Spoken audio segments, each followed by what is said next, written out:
सर्वशक्तिमान पिता धन्यवाद करते हैं आज का सुंदर बाइबल अध्ययन के लिए। खुदावन हर एक को बड़ी बरकत दे, आशीष करे पिता, यीशु नाम से मांगती हूँ, आमीन। हम पढ़ेंगे दूसरा इतिहास 19 अध्याय।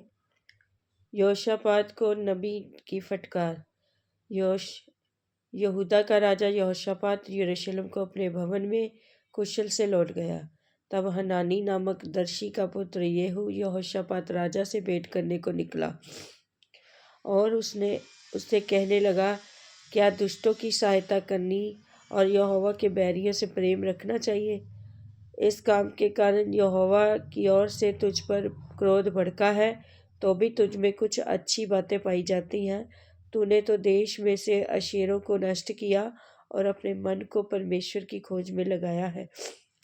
यहोशापात के सुधार। यहोशापात यरूशलेम में रहता था और उसने बेर्शेबा से लेकर एप्रैम के पहाड़ी देश तक अपनी प्रजा से फिर दौरा करके उनको उनके पितरों के परमेश्वर यहोवा की ओर फेर दिया।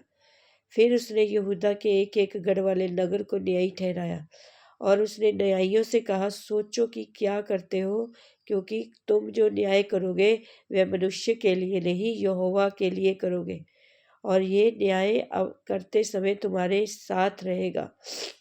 वे न्याय करते समय तुम्हारे साथ रहेगा।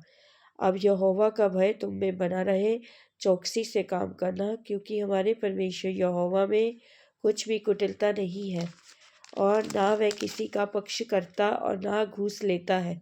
यरूशलेम में भी यहोशापात ने लेवियों और जाजकों और इस्राएल के पितरों के घरानों के कुछ मुख्य पुरुषों को यहोवा की ओर से न्याय करने और मुकदमों को जांचने के लिए ठहराया।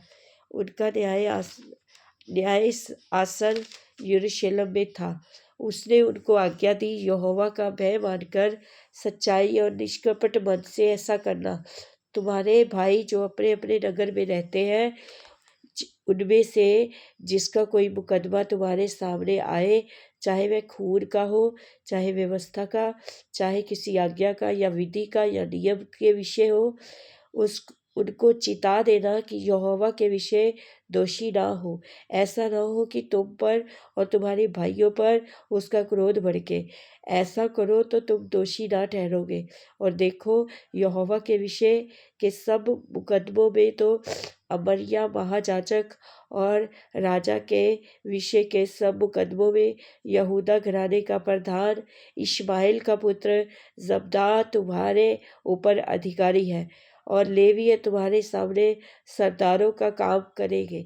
इसलिए हियाए बांध कर काम करो और भले मनुष्य के साथ यहोवा रहेगा।